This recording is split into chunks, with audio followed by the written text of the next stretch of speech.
Non-domestic rating, chargeable amounts, England regulations 2026. I call the Minister to move the motion. Yay. Thank you, Mr Turner. It's a pleasure to serve under your chairship for the first time. So thank you. I beg to move that the committee has considered the draft non-domestic rating, chargeable amounts, England regulations 2026. The 1st of April 2026 will see business rates bills change as a result of the 2026 revaluation of all rateable values. This statutory instrument delivers a transitional relief scheme to gradually phase in bill increases resulting from the revaluation over 3 years. It also delivers a 1p transitional relief supplement in 2026-27 only to help fund the cost of the support scheme. But I want to be clear to the committee that the transitional relief scheme we're discussing today is only one part of the support package announced by my right honourable friend, the Chancellor of the Exchequer, at the budget in November. The transitional relief scheme, by design, only protects ratepayers from changes in their rates bill before other reliefs. As we know, changes in other rate reliefs can occur at the revaluation, and this also affects rates bills. An obvious example is the ending of the COVID-era 40% relief for retail, hospitality and leisure, which has helped many businesses recover from COVID over recent years. That is why we also have in place the Supporting Small Business Relief scheme.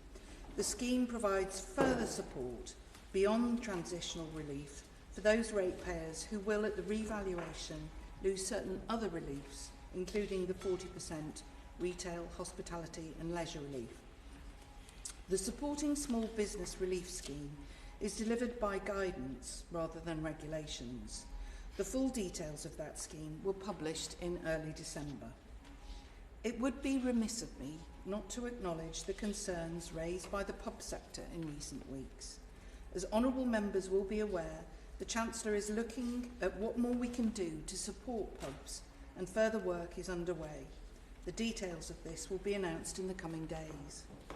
These further interventions are not formally part of today's debate, but it is, of course, important context. So as we consider the draft regulations today, it's important to remember they are only part of the picture. When taken together, our overall support package will ensure most properties seeing bill increases will see them capped at 15% or less next year, or £800 for the smallest properties. As honourable members will be aware, revaluations are an important and necessary part of the business rate scheme. At revaluations, the rateable value, which is the estimated annual rental cost of all 2 million non-domestic properties, are uprated to reflect market conditions. At the same time, the multipliers, or tax rates, are adjusted in response to the overall movement in the tax base. To put it simply, if the overall total of rateable value increases at the revaluation, it has a downward pressure on the tax rates and vice versa. That is why the multipliers for next year will be at a lower rate than they are currently. The new rateable values, which were published by the Valuation Office Agency in draft in November, will be applied from the 1st of April. The nature of revaluations means some ratepayers' bills will go up, some will stay the same, and of course some will go down. The government knows this and knows that for some ratepayers, support is required to help those ratepayers seeing increases move gradually to their new liability over time. This is why the government has introduced the generous support package to help ratepayers with their new liability over 3 years, the centre of which is the Transitional Relief Scheme, which we are here to discuss today. The Transitional Relief Scheme that this instrument delivers will provide support to around 500,000 ratepayers that are seeing their bills rise substantially as a result of 2026 business rates revaluation. The support via this scheme is provided over 3 years and is worth about £3.2 billion. This scheme will cap bill increases arising due to the revaluation by a set percentage each year. For example, in the first year of the revaluation, 2026-27, the caps within the transitional relief scheme are 5% for small properties, 15% for medium properties and 30% for large properties. These caps are before changes in other reliefs and local supplements, such as the Crossrail supplement charged in London. So changes in actual bills may differ from those caps. But as I've said, we've provided further support for other properties losing certain other reliefs, such as the current 40% retail, hospitality and leisure relief. And for this revaluation, the transitional relief scheme will provide more generous caps for large properties in years 2 and 3 compared to previous revaluations. The caps will also rise with inflation in 2027-28 and 28-29, as has been the case previously. Of course, ratepayers' bills may also change for other reasons unrelated to the revaluation if the property has been improved, for example. At the budget, the Chancellor also announced that to help fund the cost of the transitional relief scheme, the government would introduce a 1p transitional relief supplement. This will only apply for 1 year from the 1st of April 2026. The impact of the supplement will add only 2 to 3% to the bills of affected ratepayers in 2026-27. As I've said, it's important to note that the precise increase in bills next year and in the future years of this rating list will vary depending on the individual circumstances of each ratepayer and in later years, inflation. However, the caps will ensure that large increases are moderated so that ratepayers have time to adjust to their new bill as opposed to seeing a very large increase overnight on the 1st of April 2026. Transitional relief is calculated and applied automatically by local government. Ratepayers do not have to contact their local authority to apply for it. Revaluations are an important and necessary part of the business rate system. By ensuring rateable values are updated in line with recent market values, we ensure that the burden of business rates is fairly distributed across the tax base in line with market conditions. We equally recognise that a large overnight change in a business's rates bill can be challenging for some businesses. This is why the Chancellor announced a generous support package at the budget worth £4.3 billion, including protection to help ratepayers transition to their new bill, with further support for pubs to be detailed in the coming days. This draft instrument helps deliver that important support package by implementing the transitional relief scheme. I commend the draft regulations to the committee. Order. The question is that the committee has considered the draft non-domestic rating, chargeable amounts, England regulations 2026. I call the Shadow Minister, Mr. David Simmons. Thank you, Mr. Turner. It's a pleasure to serve, I think, for the first time in my case, with you in the chair this afternoon. As the Minister has outlined, the purpose of this instrument is to round off the otherwise larger increases in business rates. But I think it's important to put that in context. A short time ago, we had a general election in which the Prime Minister said that there would be a new regime of, and I quote, permanently lower business rates. Now, I appreciate that the Treasury is currently hiring a new business rates tax advisor, but this is an issue which isn't going away. As we heard a moment ago in Prime Minister's questions, the member for Rutland referred to an increase of 2,000% in the business rates applying to one of her pubs. Previously, the member for York reported on a survey which showed an average increase of 41% for hospitality businesses in her constituency, 44.4% for music venues in her constituency, and independent shops seeing a rise of 27% on average.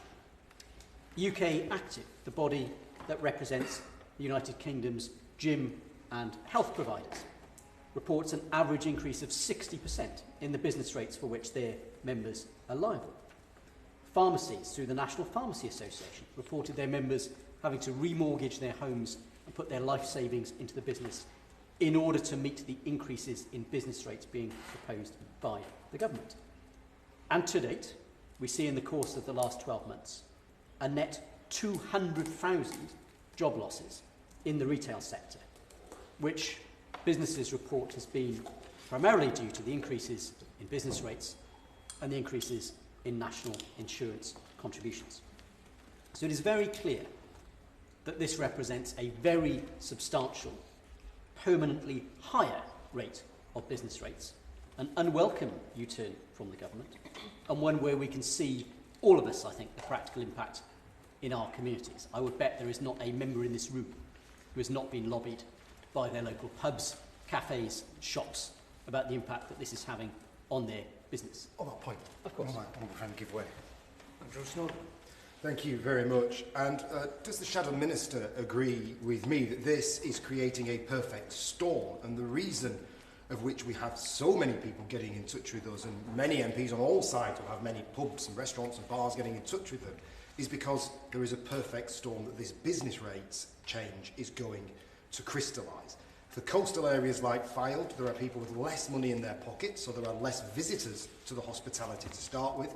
Those businesses are already facing significant cost increases through national insurance and other changes in the tax system, and as a result, these 40, 50, 60% changes in business rates will be the final straw for many of these businesses. Order. We have an hour and a half to debate this, but I'd just please ask, interventions really must be a bit shorter, if you don't mind. Thank you, David Simmons. Thank you, Mr Turner. The member for Fylde has outlined, I think, in very clear terms, what probably any of us in this room could outline on behalf of our constituencies. There will be different local dynamics, but everywhere is suffering as a consequence of the increased taxes that we are seeing on businesses. And I would say to opposition members, they may not wish to hear those messages from those of us on this side of the chamber, and that is understandable, this is politics, but perhaps they might listen to the member for Burton and New Toxteth, who said in Prime Minister's questions that any wins had been wiped out by the increase in business rates compared to what was proposed through transitional relief, and reported to the House 60 and 70% rises in business rates affecting his local pubs. So, Mr Turner, let me conclude with some questions to the Minister about what is before us.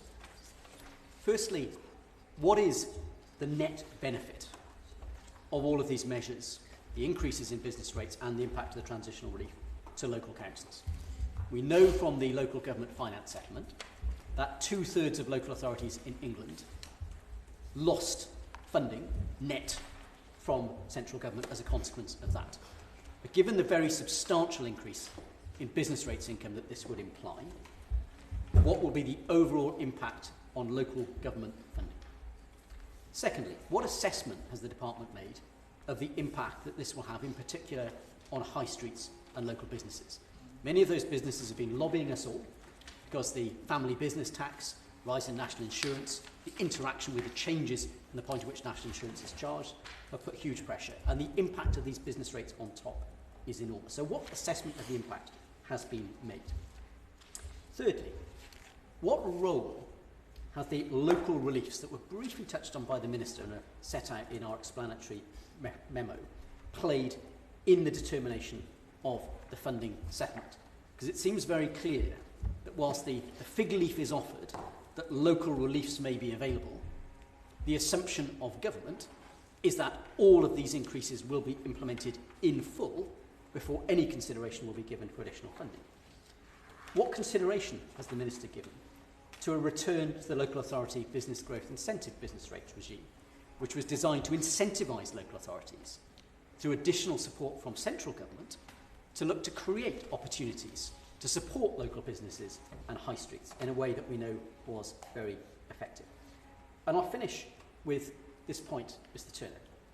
The Prime Minister said on the 7th of January that the government was in talks to see what further support and action we can take. And this was days after acknowledging, in the Prime Minister's own words, that as a result of this settlement, pubs and hospitality in particular will struggle.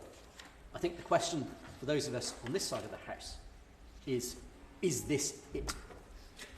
Thank you very which you did before I invite members to bob if they want to catch my eye, could I just have members to stick strictly within the confines of the instrument, please? Peter Lamb. Thank you very much, Mr. Chair. Pleasure to share under your to serve under your chairmanship, and I'm here replacing another MP today. Who, when they told me the subject, I said, "Great! It's the first time I've ever actually known something about the subject." And they said, "For goodness' sake, don't let the whips hear you say that." Such a time in which we live. However, at the risk of incurring the wrath of other members who would clearly like to get out of this room as quickly as possible, I hope I might actually be of service to the government on this particular issue. For almost a decade, I ran a local authority that has one of the highest levels of business rates collected in the country. We're actually seeing the second highest increase as a result of changes being instituted now, such as the consequence of having a major airport in your patch. But we are aware that apparently that today we're likely to see a vote on this topic. So I just wanted to frame this in people's minds before we go to the vote, exactly what is being debated at this particular meeting. The current system of discounts for the hospitality industry runs out. There's no additional money put forward to fund it. It wasn't in the budget. It was currently being done not through legislation or statutory instrument. It operates through guidance, where local authorities essentially are giving discretionary relief and being paid back by the government. If we don't put another arrangement in place, that collapses. Yes. This system delivers a lower rate than the previous system. So when we go to a vote on this, for the hospitality industry, in terms of their level of interest, if you don't vote in favour of this, you're actually going to have a system come into effect which has a higher level of rates for the hospitality industry and for businesses that are struggling at the moment than is currently the case. This is the only proposal on the table at the moment. Now, I don't like business rates as a system. Business rates... I will. If that was the case, would it not have been better if the government had had the foresight to put a new system in place to deal with the discounts that existed before and make some choices about where the pounds are spent, rather than higher welfare, maybe supporting business? I would be delighted to have a different system in place. In fact, I spent many years as a local authority leader lobbying the last government to try and do anything on that front to resolve a system which, frankly, is still Elizabethan in its design and does not in any way reflect the changing nature of local economies. It requires a fundamental review, and we are looking at various changes at the moment, I understand, given from the Minister, and that further measures are being put in place to support people. But the members in this room today, if this goes to a vote, if you vote this down, you are in practice voting for a higher rate of rates on these struggling businesses than the alternative. The second thing which will happen is, during the course of COVID, I was leader of my local authority when businesses suddenly were unable to pay business rates. And the liability around business rates is such that, regardless of what we have coming in, as a local authority, we have to pay that money to the government, or they will take legal action. That's technically the requirement in there. So my largest donor being Gatwick Airport, or my largest contributor being Gatwick Airport, they haven't donated me any money at all. My largest business being Gatwick Airport suddenly found that because aviation was hit so hard, they couldn't afford to pay their business rates at all. And we faced a situation where local authorities in local area could not make payroll under the existing system. So you've got to be very clear when you go to vote. Not only are you voting to bankrupt hospitality industry, retail industry and other struggling sectors, you're voting to bankrupt your own local authorities at the point in which this goes to vote. That is the only thing on the table. If members opposite would like to propose something else, would like to move it in the House, we're more than happy to have a debate on that, I am very much sure. But on the debate today, if this goes to a vote and you vote against it, you will have voted to create a higher rate of taxation for the hospitality industry.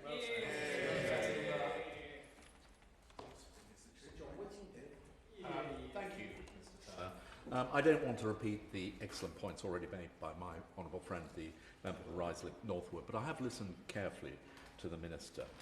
And I have to say that essentially this measure is a sticking plaster over a gaping wound. It is, of course, the case that specific relief was provided during COVID, and that was going to come to an end. But it did not have to be removed in its entirety overnight. Yeah. And it is that decision, which is a choice being made by the government, that has inflicted these enormous rates bill increases on many business right across the country, particularly in the high street.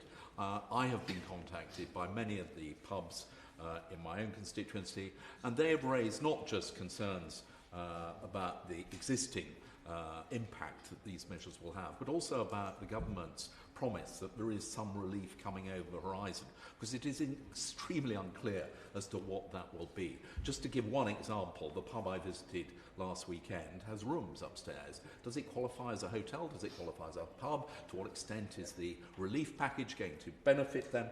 These are decisions which, these are influences which are having a real impact. and affecting businesses' decision as to whether or not they can continue to trade. And it is simply not good enough the government say, well, in due course we'll get round to telling them. And I would just add, but it is not just pubs. I hear the Minister talking about relief for pubs coming, but as my honourable friend on front bench has already set out, there are many, many other kinds of businesses that are equally impacted. I am a patron of the Music Venues Trust, which represents grassroots music venues all across the country. As I raised with the Minister in the Chamber earlier this week, some of them have not paid rates before and suddenly are facing bills. Others are seeing enormous increases. And as the MVT said in their own statement on the measures, these are not bills, they are closure notices. These venues will simply not survive.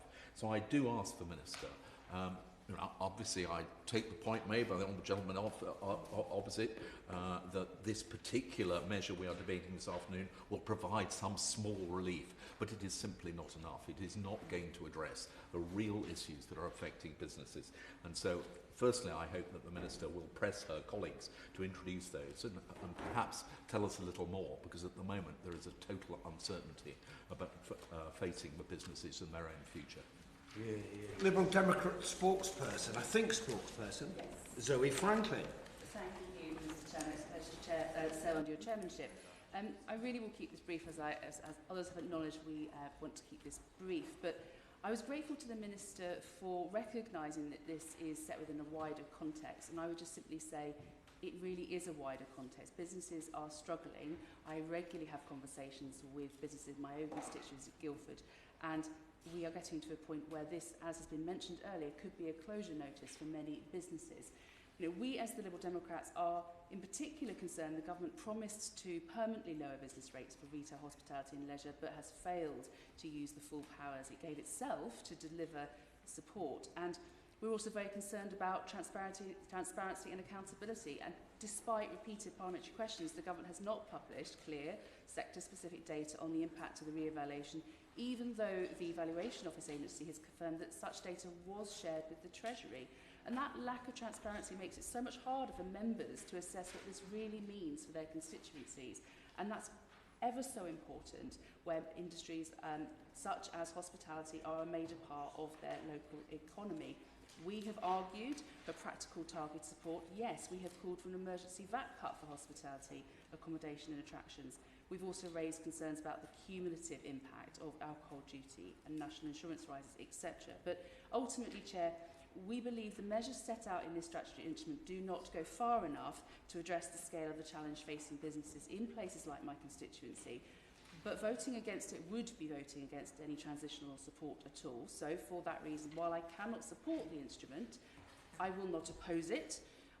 I will abstain, and we will continue as a party to press the government to recognise the pressures facing town centres and take urgent action to protect pubs and jobs. But I do push the government, you need to do more, you need to do what you have promised. Thank you, Chair. Thank you very much indeed, Lewis Coffey. Thank you, Mr. Turner. It's a pleasure to serve under your chairmanship. I welcome the absolute minuscule of supports that the government is offering within this legislation before us today. And we continually are told that most will be capped and it won't affect most businesses on the high street. But I haven't spoken to a single small business, on my high street or a single pub that is not seeing a significant increase in their business rates, even with this relief. I mean, you can take the Farmer's Boy in Brickenden, their business rates is going to go from 4,000 to 8,000.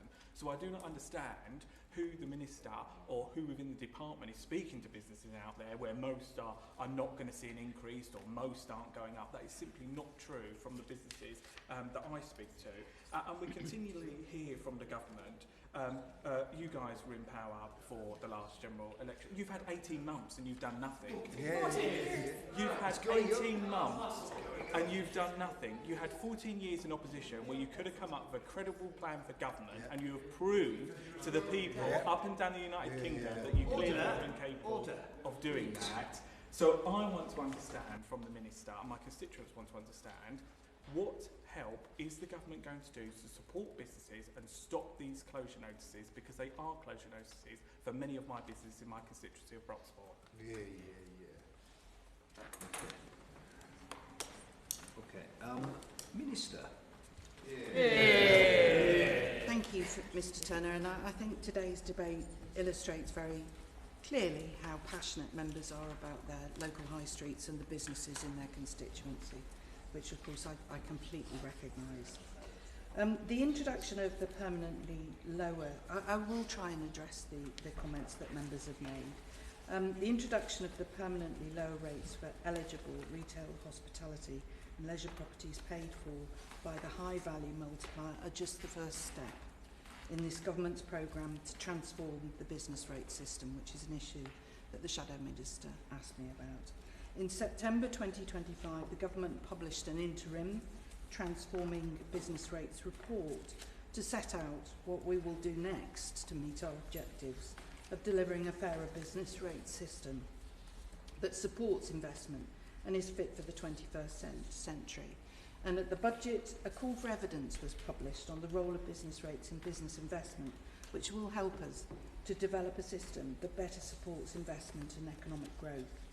The transformation of the business rate system is a multi-year programme happening across Parliament with much more to come. To turn to other issues, the Shadow Minister asked about the impact on local government. We hope that the revaluation will be as much as possible neutral. We will adjust the rates retention scheme to offset the impact on local revenues. They may give way on that point. Yes. Just ask Shadow Minister David Simmons. I'm grateful to the Minister for addressing that point. I think it does just slightly beg the question though. The main purpose of these increases, and we've heard 2,000%, 60%, 27% on independent shops, 200,000 job losses, is to raise additional business rates income. But the effect on local government finance is neutral. What on earth is the point of inflicting all of that pain on the business sector if it puts not a single extra penny in the pockets of local government? Minister. We do recognise that business rates make up about a quarter of local authorities' core spending power, and they support critical local services. But the revaluations maintain fairness in the system by redistributing business rates liabilities among ratepayers to reflect recent market conditions. Standard features of the business rates tax system mean between financial years, tax may take increase or decrease due to inflational changes in release. And the honourable members will be aware that they rise in line with inflation and change annually to reflect inflation. In terms of the wider impact on local government, I will actually respond to the Shadow Minister in writing, if I may. Members have raised the issue of the High Street, and I think it's important to note the temporary and unfunded 2025-26, and I repeat, unfunded 25-26, 40% RHL relief will end on the 31st of March, replaced by the permanent lower retail, hospitality and leisure tax rates from the 1st of April. This change, coinciding with the revaluation, means that some retail, hospitality and leisure properties need greater support to help them transition to the new bill. And we've done exactly that through expanding the supporting small business relief scheme, which will, as I outlined earlier, cap the bill increases of ratepayers losing some or all of their small business rate relief, rural rate relief, 2025-26 retail, hospitality and leisure relief, or the 2023 supporting small business relief, at whichever is the higher of either £800 or the equivalent transitional relief cap. I think that my honourable friend from Croydon, Crawley, put it most ably, that actually to vote against this particular measure would be to see businesses having higher bills, and that is not what this government wants to do. I want to thank all honourable members for their contributions to this debate. As my right honourable friend the Chancellor announced at the budget, the business rates support package, of which this relief is a part, will help ratepayers seeing bill increases as a result of the revaluation move gradually over time to their new liability. I'm grateful for the opportunity to speak on this matter here today, and I beg to move. Thank you. Order. It seems that the committee may divide on this matter, so let's be clear what the position is. The motion that the committee is considering is that the committee has considered the instrument. This is not a motion to approve the instrument. The House will decide whether to pass a motion to approve the instrument if such a motion is put before the House. The question is that the committee has considered the draft non-domestic ratings chargeable amounts England Regulations 2026. As many as are of that opinion say aye. Aye. And of the contrary, no. No. I think there is a division. Yes, 2 minutes and then see if the whips are happy.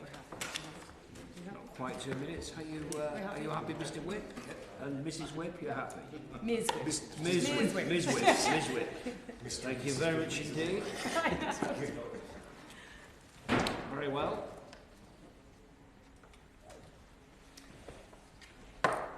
Tahir Ali. Aye. Liz Cocking. No. Deirdre Costigan. Aye. Samantha Dixon. Aye. Zoe Franklin. Abstain. Tom Hayes. Aye. Lillian Jones. Aye. Peter Lamb. Aye. Oliver Ryan. Aye. David Simmons. No. Andrew Snowden. No. Lauren Sullivan. Aye. Michael Wheeler. Sir John Whittingdale. No. Sean Woodcock. Aye. Daniel Zeichner. Aye.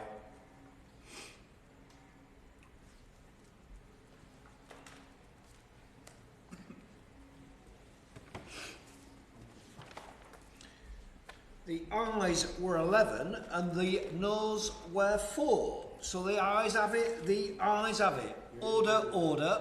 Thank you very much.